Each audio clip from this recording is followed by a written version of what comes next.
সকাল সকাল উঠেই দেখো আজকে সজনের ডাল পাড়া হচ্ছে, আর তার জন্য উঠেও গেছি সকাল সকাল। এখন বাজে 6:30।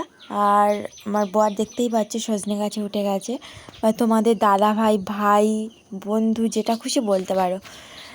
তো আমি তো উঠেই গেছি, আর ক্যামেরাটা নিয়ে রেডি করার জন্য সবসময় থাকি আর কি, সবসময় ব্লগ স্টার্ট করার জন্য, কারণ স্ট্রাগল না করলে কিছু হবে না জীবনে।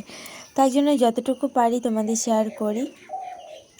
তো তোমরা পুরো ব্লগটা না কেটে অবশ্যই করে দেখতে থাকো বন্ধুরা।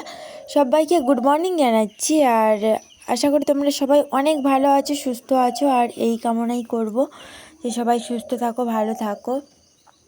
আজকে কিন্তু সকাল সকাল বেশ রোদ উঠে গেছে, কারণ এই 2-3 দিন ধরে মেঘলা মেঘলা চলছিল, আর হঠাৎ দেখি এরকম রোদও উঠে গেছে।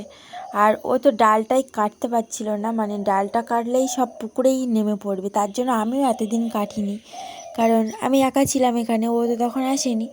আর ডালটা কাটলে তখন পুকুরে পড়লে তুলতেই সমস্যা হয়ে যায়। এইসবের মধ্যে দেখতেই পাচ্ছি সজনে গাছ কতটা লম্বা হয়ে গেছে, পুরো স্ট্যান্ড হয়েই দাঁড়িয়ে রয়েছে। তারপর দেখো সজনেগুলো আপাতত কাটা হলো, তারপর এখন বেল পাড়া চলছে, আর কাঁটা বেলের ভেতরে প্রচণ্ড পরিমাণে। তারই মধ্যে নেড়া মাথা নিয়ে উঠে গেছি বেল গাছে। আর আমি তো জীবনেও পারতে পারতাম না, আমি হলে হয়তো পারতাম, কিন্তু আঁকার জন্য ওই উঠেছি, আমি তো পারলাম না। তো তোমরা পুরো ব্লগটা দেখতে থাকো, আর কতটা কি বেল হয় সব কিছুই দেখতে পাবে। সজনের একটা বেল সব কিছু বিক্রি করে দেওয়া হবে, কারণ অনেকটা পরিমাণেই হয়েছে বছর, আর এতটা কেউ খায় না আমাদের বাড়িতে, খাওয়ার লোক নেই বলতে গেলে। সজনে ডাঁটা অল্প রেখে দেওয়া হবে, আর বাদবাকি সব বিক্রি করে দেওয়া হবে। সজনে ডাঁটা একটু শক্ত হয়ে গেছে, যাই হোক বাড়িতে কেউ ছিল না, মা তো একা কাটতেই পারিনি, আর আমিও আগে কাটতাম, কাটার একটা কথা ছিল, কিন্তু হঠাৎ বাবা বললো না তুই কাটতে পারবি না, তোকে কাটতে হবে না, তাই জন্য আমি আর কাটিনি। সেই কারণেই ডাঁটাটা পুরো শক্ত হয়ে গেছে, বেশ বড় বড় দানা হয়ে গেছে।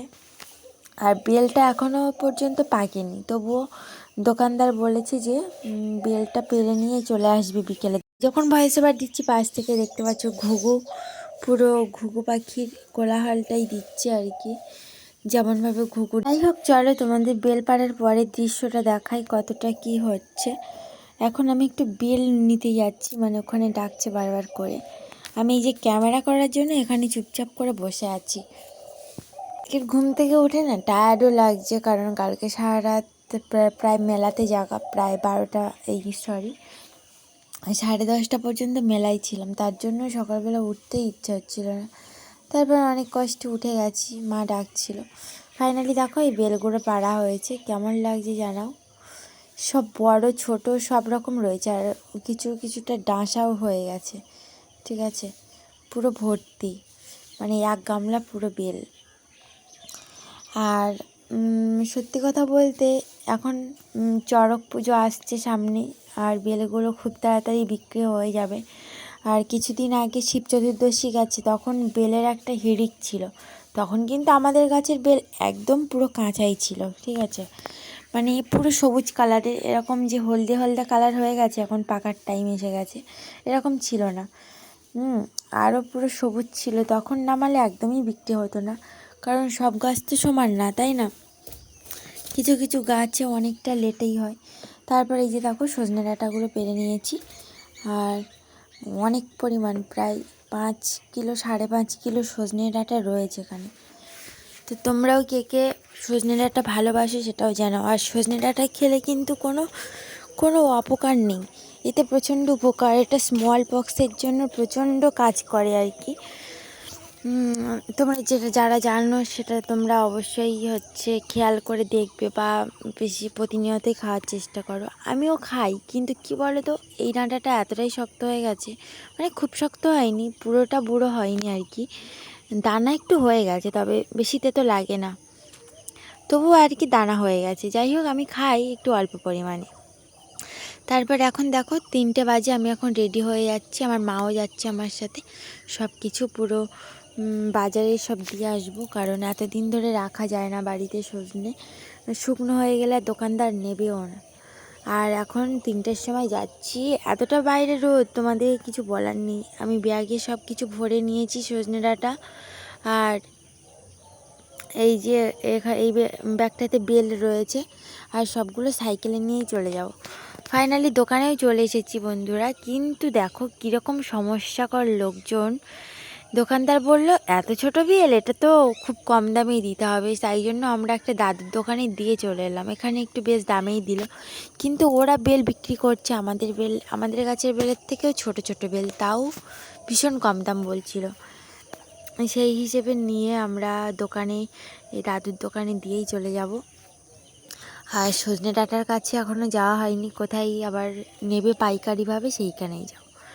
তো দেখো দাদু এখন নিয়ে ফাটিয়ে নিচ্ছে বেলটা, ভাবছে নিয়ে ঠকলাম না তো। আমি বলছি না না, ঠকবে না, একদম ডাঁসা বেল, আর দেখবে 2-1 দিনের মধ্যেই পেকে যাবে পুরোটা, এরকমভাবে বলে তারপর দিয়েছি। সত্যিই তো তাই, আমরা তো কোনো ঢপ দিয়ে আসছি না, কাউকে ঠকিয়ে কেউ কি বড় লোক হয় বলো? তো সেই রকমই পুরো ডাঁসা টাঁসা হয়ে গেছে, তখনই আজকে পাড়া হয়েছে, কারণ আমার বড়ও আজকে বাড়ি চলে গেছে হচ্ছে বেল আর সজনে ডাঁটা পেরে দিয়ে, না হলে ওগুলো পাড়ার জন্য খুব সমস্যা হয়। আশা করি তোমাদের ব্লগটা অবশ্যই ভালো লাগছে, তবে অবশ্যই করে চ্যানেলটিকে সাবস্ক্রাইব করে দিও।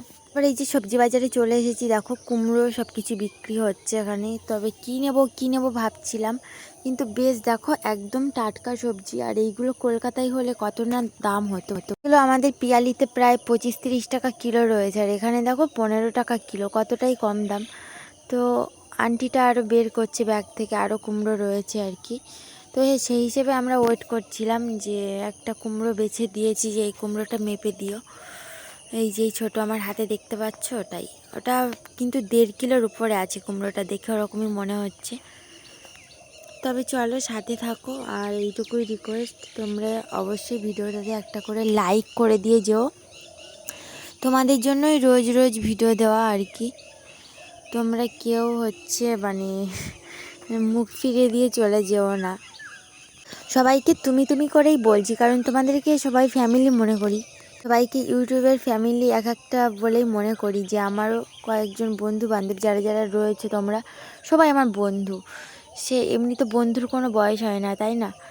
যাই হোক, আমার কুমড়োটা মেপে নেওয়া হয়ে গেছে। এখানে চিচিঙ্গা দেখছিলাম, তবে নিয়ে নিচ্ছিলাম, এখন নতুন সবজি চিচিঙ্গা, দেখা যাক কি হয়। বাজারটা আজকে খুব ভিড় ছিল, কারণ আজকে সোমবার, আর বুধবার করেও বাজার বার হয় আর কি, মানে সপ্তাহে 2বার হয়।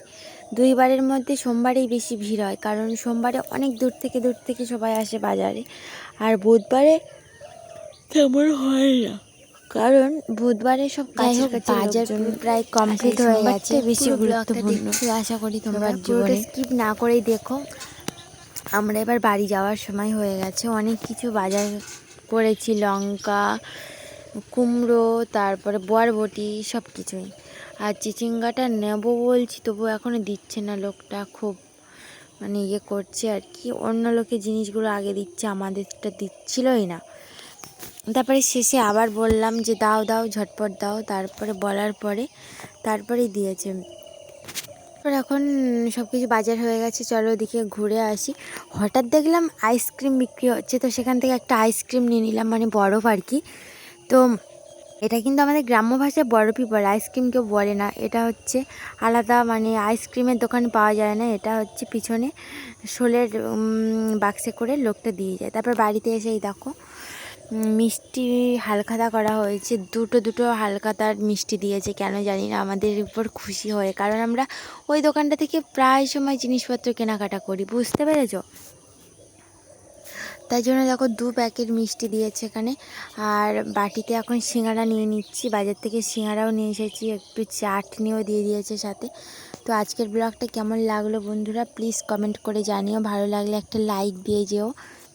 আর যারা এখনও সাবস্ক্রাইব করোনি, আর নতুন করে বলছি না, অবশ্যই কিন্তু সাবস্ক্রাইবটা করে দিয়ে যাও, এইটুকুই রিকোয়েস্ট থাকলো। তারপর রাতে আজকে নিরামিষ রান্না হয়েছে, কারণ আজকে সোমবার, তার জন্যে ভালো লাগেনি, তাই জন্য একটু পেঁয়াজি ভেজে নিচ্ছি, কড়াইটা গরম করতে দিয়ে দিলাম, কড়াই তেলও দিয়ে দিয়েছি। তারপরে কড়াই তেল দেওয়ার পরে এই যে পেঁয়াজিটা ছোট্ট করে দিয়ে দিচ্ছি, কারণ আগেরবারে পেঁয়াজিগুলো বেশ বড় সাইজের হয়ে গেছিলো, এই জন্য এইভাবেই করে নিচ্ছি, আর ছোট করেই দিয়ে দেবো চারদিকটা।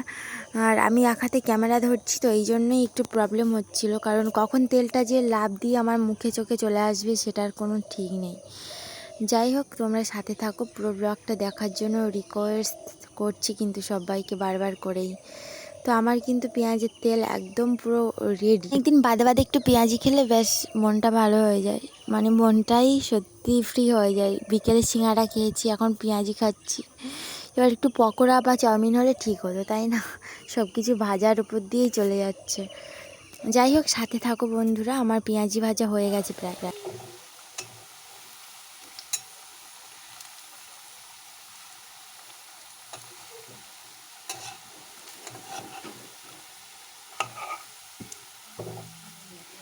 গুরু না ভুজি মই সন্ধ্যা সকালে, মন প্রাণ ধিয়ানে ফুরাইয়া গেল মন সাদের জনম।